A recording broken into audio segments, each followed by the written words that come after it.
वैशाख पौर्णिमा म्हणजे आपण बुद्ध पौर्णिमा म्हणून सुद्धा ओळखत असतो।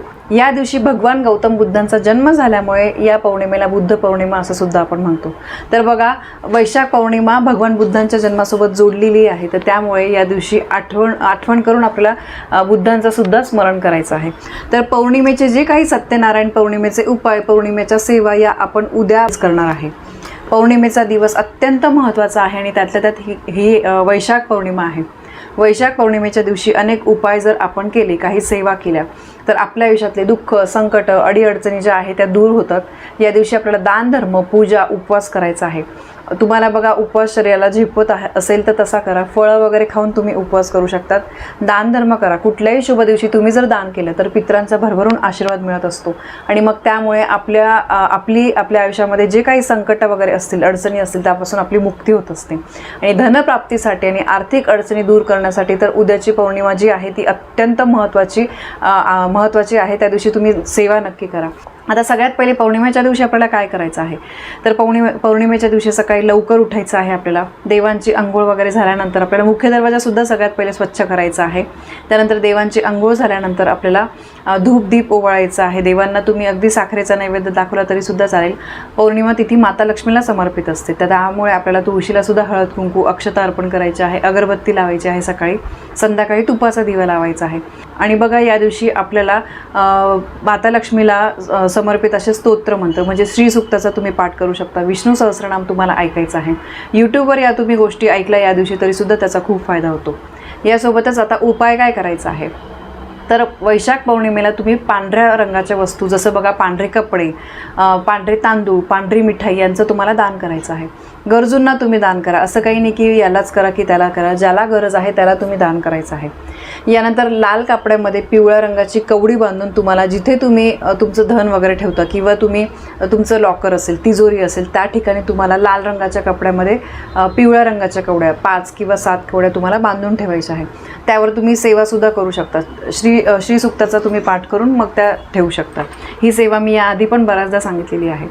यानंतर जसं मी सांगितलं, भगवान विष्णू, माता लक्ष्मीची आपल्याला पूजा करायची आहे। आणि बघा, पौर्णिमा तिथीला तुम्हाला चंद्रोदय झाल्यानंतर चंद्राला अर्घ्य द्यायचं आहे।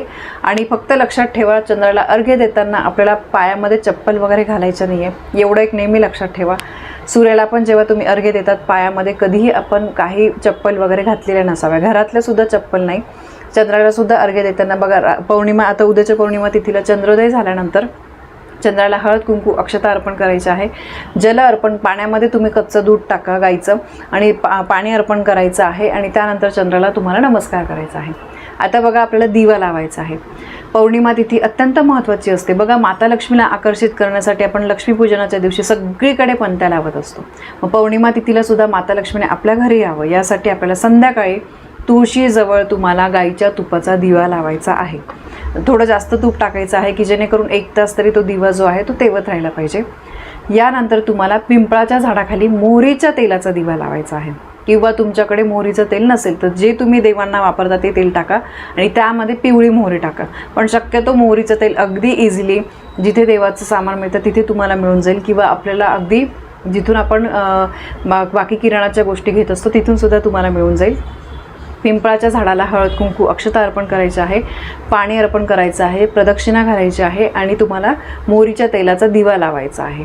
बघा, या गोष्टी जर तुम्ही केल्या तर माता लक्ष्मी तुमच्या घराकडे 100% आकर्षित होईल। आणि पिंपळाची सेवा केल्यामुळे त्यामध्ये साक्षात भगवान विष्णू आणि आपल्या पितरांचा सुद्धा वास असतो। आणि पौर्णिमा तिथी वैशाख पौर्णिमा ही आहे, या दिवशी बुद्ध पौर्णिमा आपण सुद्धा म्हणत असतो, तर हा दिवस खूप महत्त्वाचा आहे। तर बघा, वैशाख पौर्णिमेला तुम्हाला जसं सांगितलं, तुम्ही सांगितल्याप्रमाणे अगदी सोप्या पद्धतीने पूजा करा, सांगितलेले स्तोत्र मंत्र ऐका। आणि दुसरी गोष्ट म्हणजे या दिवशी आपल्याला उपवास तुम्हाला जमत असेल तर नक्की करा। या पौर्णिमा तिथीला सांगितल्याप्रमाणे तुम्ही जर सेवा वगैरे केल्या तर तुम्हाला सुख प्राप्त नक्की होईल। घरामध्ये, तुमच्या आयुष्यामध्ये जे काही अडीअडचणी, संकट चाललेले आहेत तर ते नक्की निघून जातील।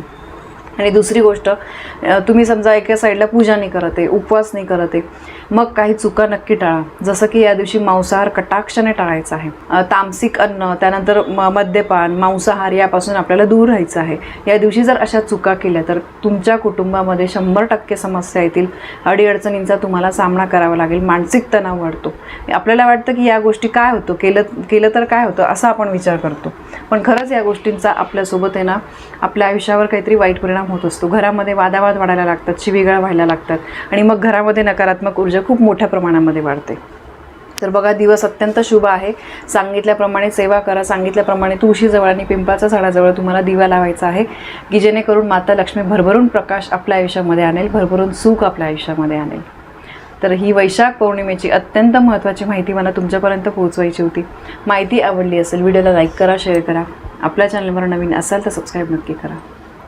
धन्यवाद. श्री स्वामी समर्थ.